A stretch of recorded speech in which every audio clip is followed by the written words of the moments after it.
and this is The Opinionist, the show where I talk about stuff. And despite that very bad sounding premise, this is actually a good show, and you should keep on watching. Please keep watching. I'll feel better about myself if you do. So, today's topic is something that I've noticed hasn't really been discussed that often. You have all of these internet videos and articles on the internet that always talk about Easter eggs hidden in TV shows and movies. Seems like every time a big Marvel movie comes out, there'll always be some article or video that counts all the Easter eggs and hidden nods. But something that lots of people don't understand is that Easter eggs are a pretty old invention. So today, I'll be looking at this rather unappreciated side of the hidden clues thing, I guess. And in this one, I'll be talking about famous works of art that have little tiny things that you probably didn't notice. So the first one, and one of my personal favorites, is a painting called The Old Fisherman. If you look at it, the painting seems rather weird and lopsided. It's difficult to describe. Did you catch that? It looks, frankly, weird, to say the least. There's something off about it. But you would be excused for thinking that, because there is a rather surprising hidden secret. If you put a mirror up to the painting, you'd soon realize that, in fact, it wasn't intended to be a one-image painting. In fact, if you put a mirror up to it, the two sides, if converged together, actually make a surprising whole. One of them is an old man praying to the sky, and the other one is a frankly, extremely frightening image of the devil himself. I think, in my personal opinion, that this image was supposed to invoke the fact that there are two sides to every person. But hey, I'm no art critic, and it could just be like a cool little thing that the artist decided to put in there. The next item on our list is a painting known as The Ambassadors. At first glance, it's a rather normal painting, except for one small thing. There appears to be a large, stretched, gray object hidden at the bottom, and it's very out of place. But if you look at it a certain way, the truth might surprise you. It's called an anamorphous. I hope I'm pronouncing that right. And it is an object that can only be viewed correctly if viewed at a certain angle. And when viewed at the certain angle, this large gray thing is a skull.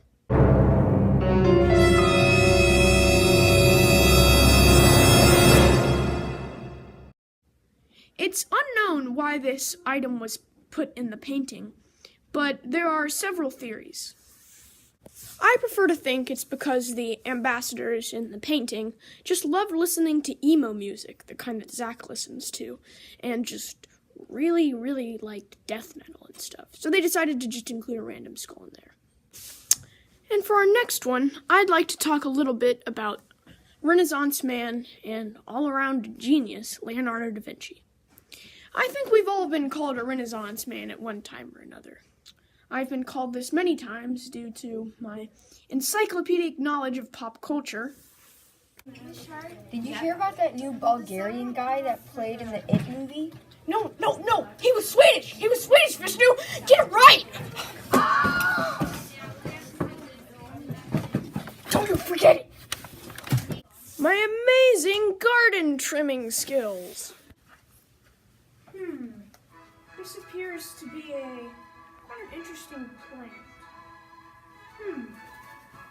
Very interesting bark. Nice leaves. I shall call it Plastico leafivius.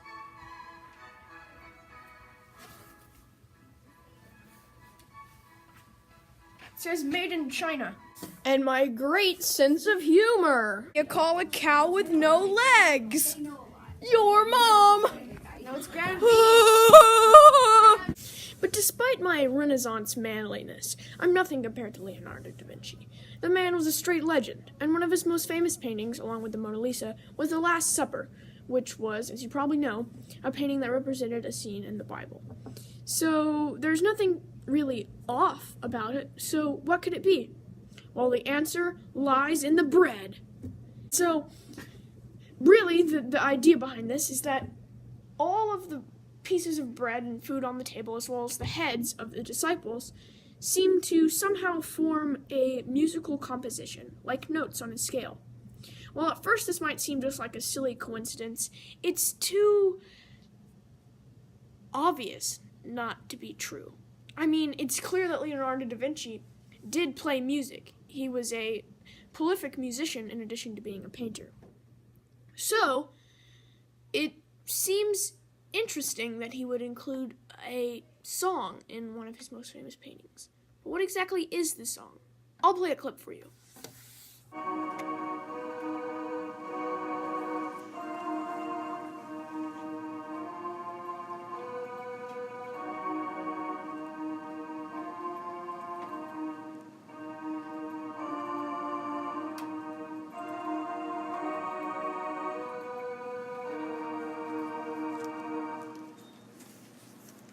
So I'm not gonna let some dead old guy outsmart me in the Renaissance man front.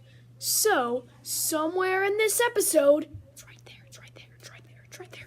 Somewhere in this episode is a hidden musical score of one of my own compositions. Can you guess where it is? It's right there.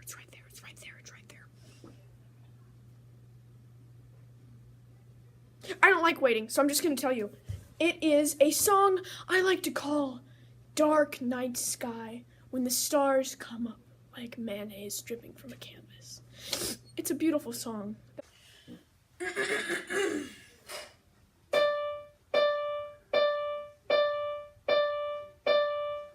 You're probably wondering why I'm wearing toilet paper on my head, and that's because aliens are real!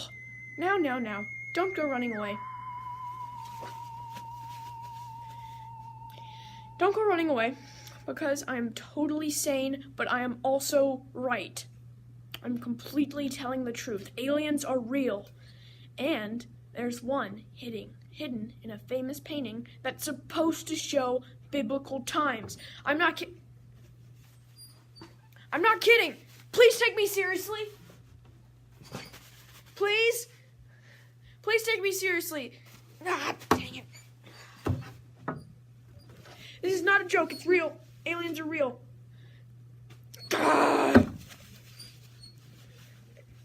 Anyway, as I was saying, in a famous painting of the Virgin Mary from the Bible, there seems to be a small gray thing in the sky.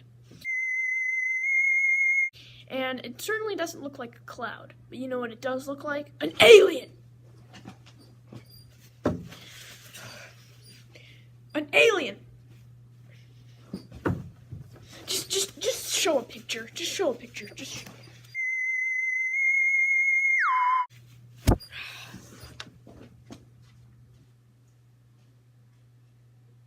God, they fell off again!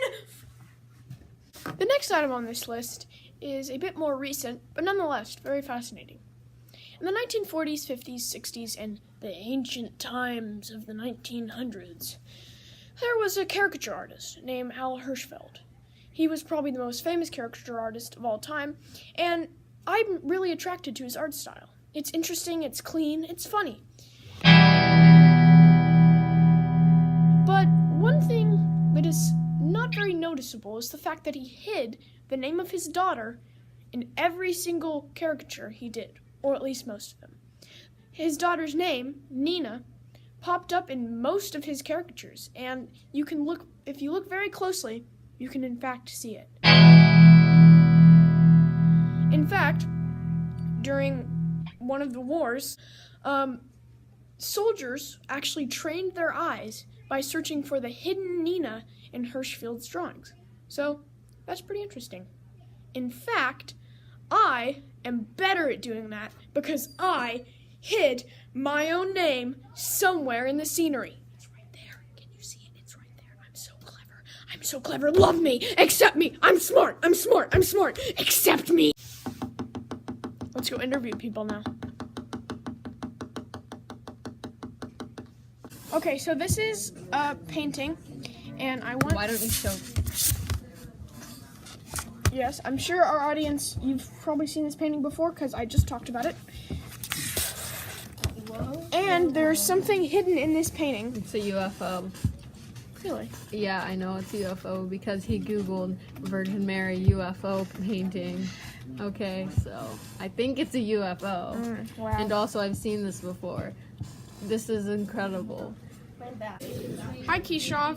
Hi. So, today I'm going to be showing you a painting, and there is a secret hidden thing inside of it. And, can you try and find it? It's pretty easy. It's one of the easier ones. Is that It's this one. is it that thing? Yes, but can you tell what that is? Skull? Yeah, actually.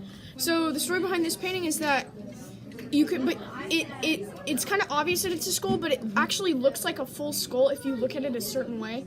I think it's called an anamorphous.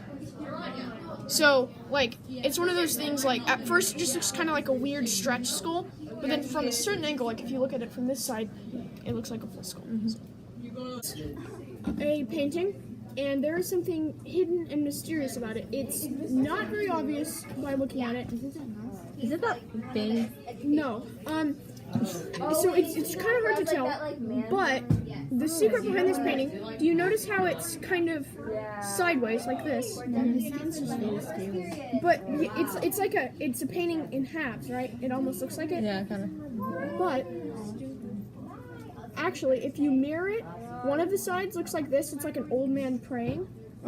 And so that's like one half of the mirror, and then the other is a creepy devil. That's scary. Okay, That's you know what? I have.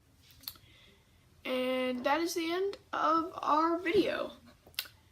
Thanks for watching, and I hope you enjoyed this compilation of artistic Easter eggs.